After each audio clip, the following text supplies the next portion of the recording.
I'm Mandy and welcome to my channel. So today I have a pretty special video to share with you. Last time I mentioned that I was moving back home to Australia in December, and on my way I was lucky enough to spend a few days in San Francisco. To my delight, when I was planning what I was going to be doing there, I discovered that about 2 minutes from my hotel was the newly opened Nintendo San Francisco store. This is the second Nintendo store in the United States, the first one of course being the New York City location. The San Francisco store opened in May of 2025, so it is pretty new still. I'm glad I had an opportunity to visit before heading home, and that I was able to record some footage to share with you as well.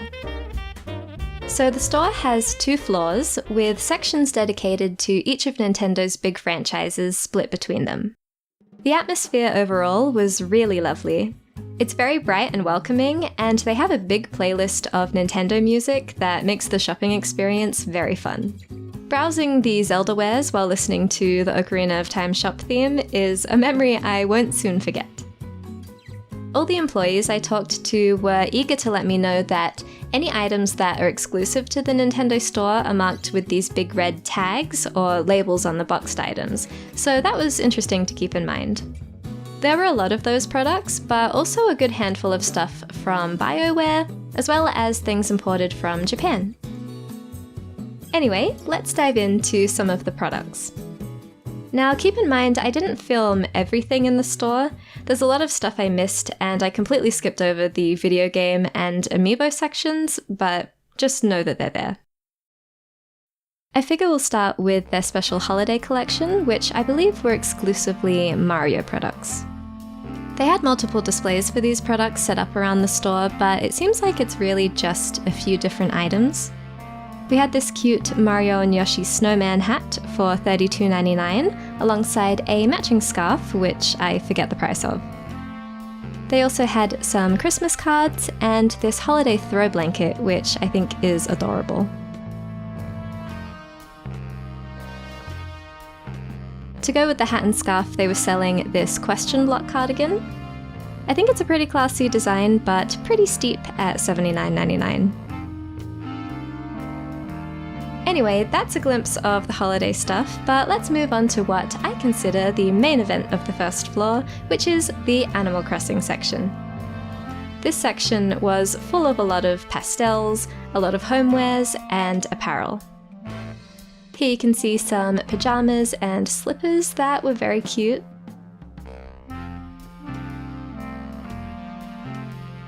It seems like there were a lot of those exclusive Nintendo store products here. You can see that red sticker on a lot of this packaging.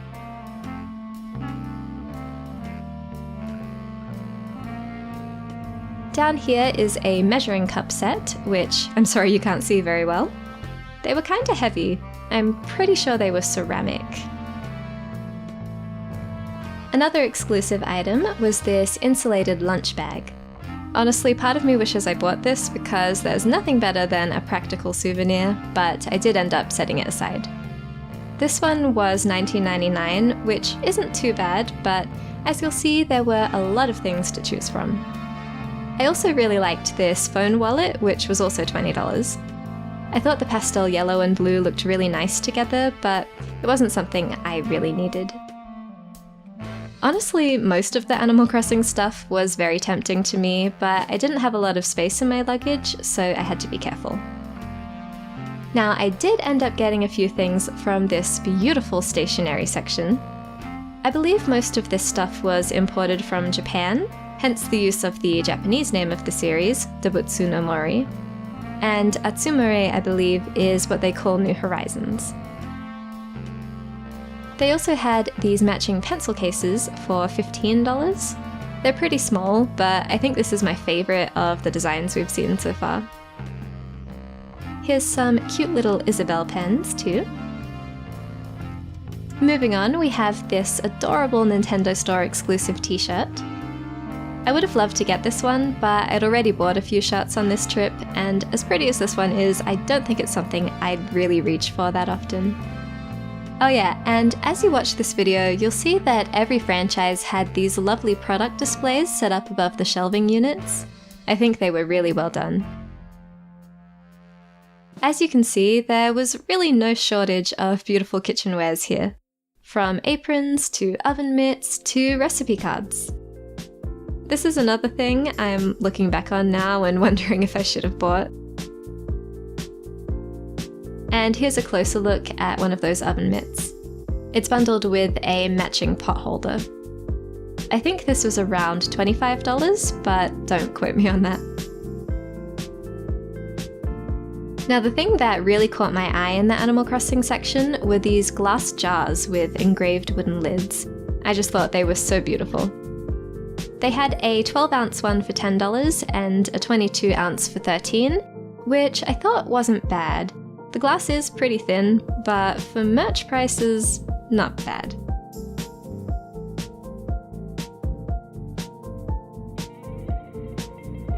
Here's some more displays of the homewares in action. Now, the Brewster stuff I loved. I definitely would have gotten one of these mugs, but they were sadly sold out. Those coffee grinders down there were very tempting, but at $44 I wasn't really game enough to get one. I'm always nervous about the durability of these appliances that are made specifically for merchandise. I think it's known that you're not exactly paying for the quality. I liked these Roost t-shirts a lot too.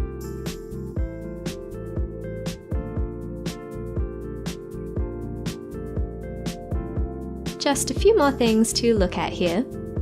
We've got some Nook Ink eye masks and slippers, perfect for your next DAL flight.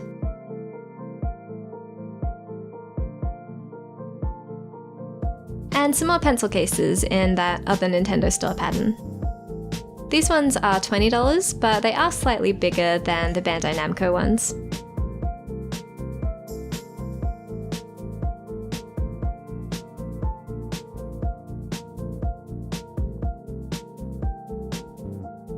This is a mini container. I'm not really sure what for, but it looks quite classy. And this one here is a mirror. I actually think it's a decent deal for $8. And the container was $9.99. And they of course had a little selection of plushes. I was really happy to see Lily. She's been my favourite since I met her in Wild World. It was also great to see Fauna. And these were all $20. And last but not least is this wall of the Animal Crossing Lego sets. I'm not really into Lego anymore, but I do think it's exciting that this is something you can buy now. I love the idea that kids growing up with New Horizons have so many options for toys. Now let us move on to the Mario section, which is what took up most of the first floor. I apologise, but I didn't spend as much time here because even though I do enjoy Mario, it's not a franchise I'm really a diehard for. I also feel like you see Mario merch everywhere these days, so it's not quite as interesting to me. But there are some unique pieces here. Of course, a lot of kitchenwares like these ones here, and also those place settings you saw in the previous clip.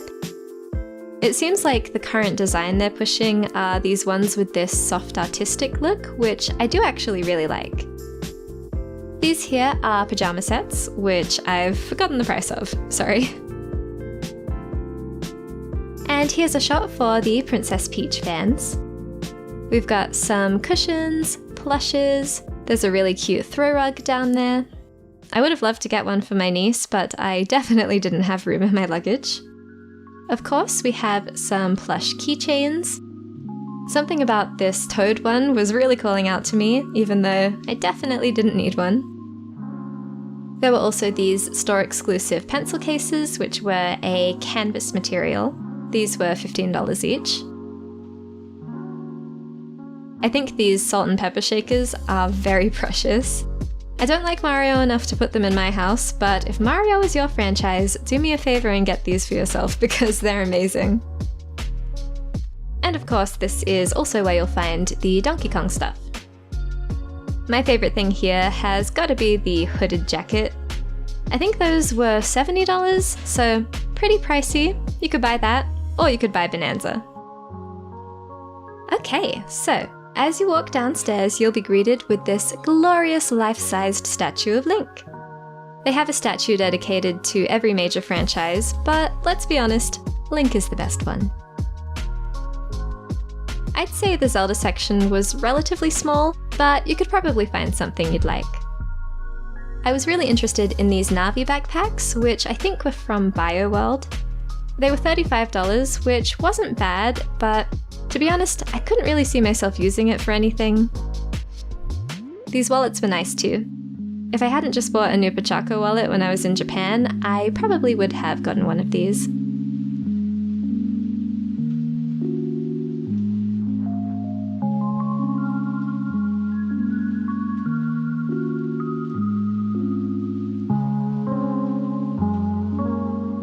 These mugs were really cool.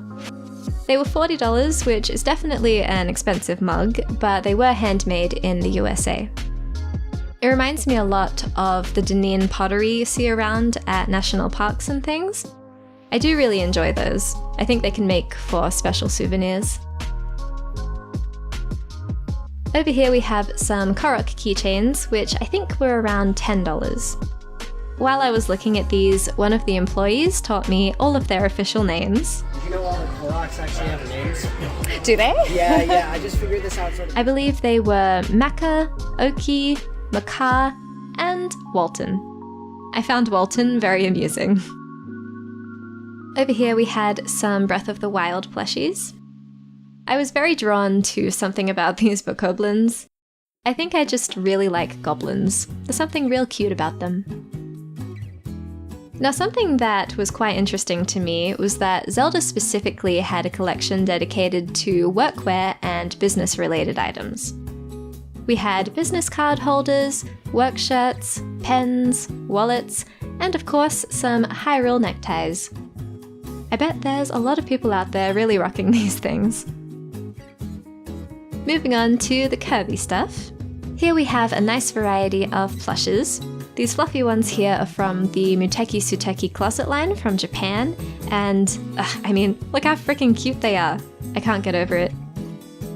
The Kirby section had a good amount of imported things, which is nice to see because Japan really knows how to amplify the cuteness. I do have a soft spot for Kirby. I haven't played a lot of the games, but growing up I really liked Squeak Squad on the Nintendo DS, and ever since, I just get really happy when I see Kirby's face. Here are some of those gorgeous product displays. This really is a great advertising tactic because they make everything look so beautiful. I kept going back to this throw rug, and I'm sad I wasn't able to bring it with me because this design just makes me so happy, you know? Kirby makes me very happy. You can see it a little better in the back of the display here. They also had these absolutely precious bento boxes for $22. And some little BioWorld handbags for $45.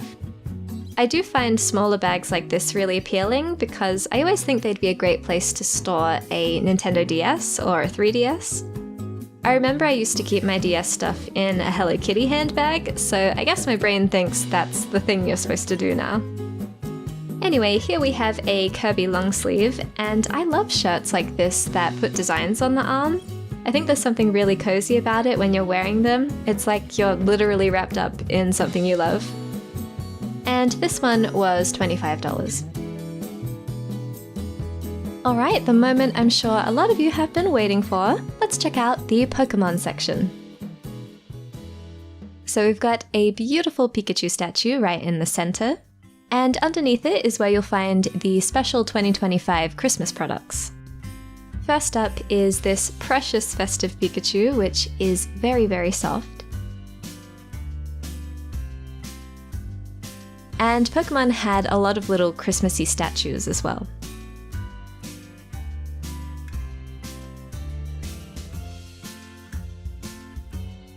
I think my favorite display were these Pokemon gingerbread cookies. I don't think they were selling these as ornaments or anything, which is honestly a shame. But it does do a good job at showing off their kitchenwares. So this is what we're working with in terms of plushes. These are the sitting cuties, or Pokemon Fit as they're known in Japan.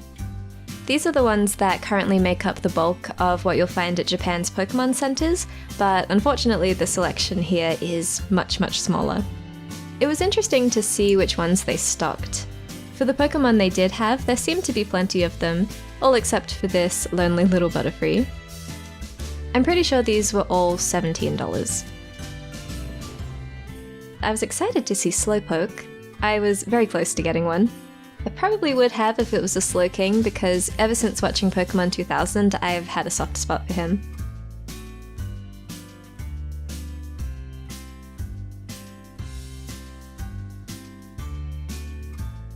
Here's a closer look at Gardevoir. And the one and only Growlithe. There's something so satisfying about seeing them all sitting there together, isn't there? There were some larger plushes around the place, but the selection of those, as you can imagine, was even smaller. It was still fun to see who they had though. Anyway, that's pretty much all the Pokemon footage I got, which I'm now realizing is a little sparse, so I'm sorry about that. There was a good handful of apparel and things too, which you can see a bit of in the back there, but yeah. Now, there was a small section dedicated to Metroid. Unfortunately, this was all I was able to shoot from there. There was also a much larger section with Splatoon stuff, but I haven't played any of those games, so I didn't spend too much time browsing there. Sorry to all the Splatoon fans out there, but I hope you enjoy this statue. So, the last section of the store that I have to share today is dedicated to Pikmin. Now, I am embarrassed to admit that I have yet to play a Pikmin game, but I did end up buying some merch because something about these guys sparks a lot of joy for me. Honestly, I think it's mostly because they remind me of Elebits. Anyway, they had tons of Pikmin stuff, and I thoroughly enjoyed going through it all. My favourite things were these vases, which were $20 each. It's such a fantastic idea, don't you think? And then these keyrings were all $7 each, and I did decide to get one. I'm a little bummed though, because I thought they were sold out of the yellow one, but when I looked back on my footage from the previous day, they had plenty of them available, so I don't know if they moved them around or if I was looking in the wrong spot, but I ended up getting a different colour, which you will see very shortly. Here's a basic but cute sweatshirt, which was $40. And here are some of the little knickknacks they were selling. I think these desk helper Pikmin are from blind boxes. It looks like they were $10 each, and you could just buy the whole set for $70 if you didn't want to play the blind box game. I quite like this blue mug lid. That would actually be pretty handy to have, come to think of it. Over here we have a selection of pins, and also some pens and coasters. So that was pretty much all I shot from the Pikmin section. Like I said, I think this was the most fun place to browse because of how bright and happy it all was. I'll have to pick up a Pikmin game sooner rather than later because I could use these cheery little creatures in my life.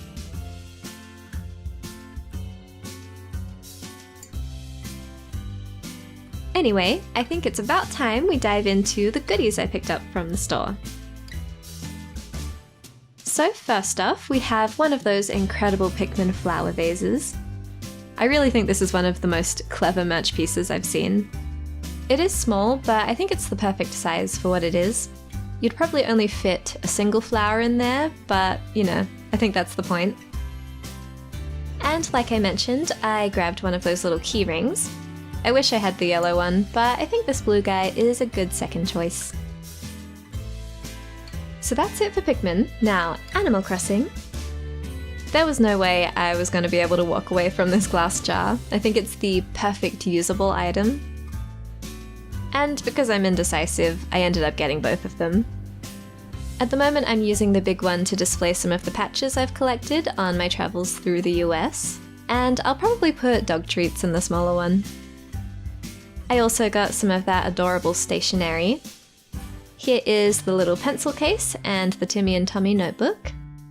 I want to do something special with the book, but I'm not sure what yet. Possibly some sort of gaming journal or tracker. Okay, next up is the Cutter Kirby plush. This makes me stupidly happy. I think this is definitely the cutest Kirby plush I've ever seen, and probably my favorite thing from this whole video. And last but not least, we have my Growlithe. I knew I wanted to get a Pokemon because I sadly didn't have a chance to get any from the Pokemon Center when I went to Japan, and I was quite disappointed about that. So I'm very happy that they had one of my favorites here, and he's so cute. Just look at those ears. Anyway, I finished my day off with some sightseeing in San Francisco. I did one of those hop-on, hop-off bus tours.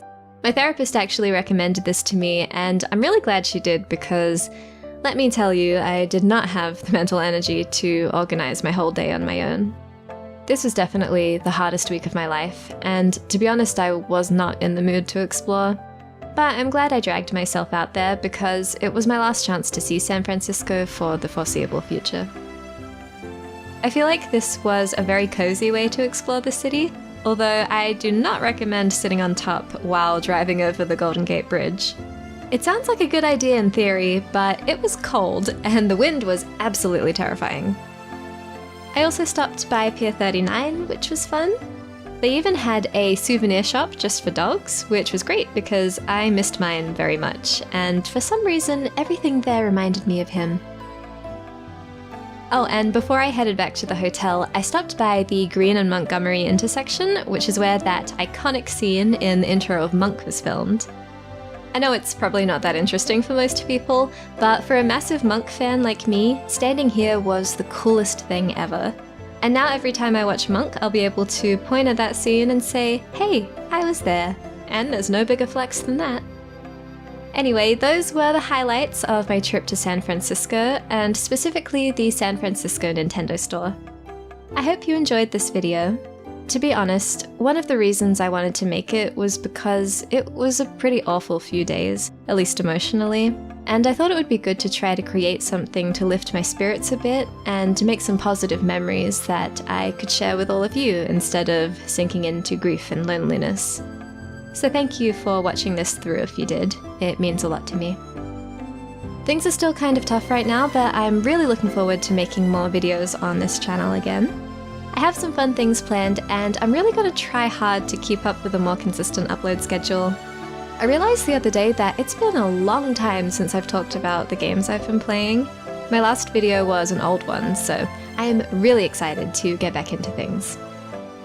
Anyway, I hope you're all having a lovely new year. Thank you for being here, and I'll see you very soon. Bye!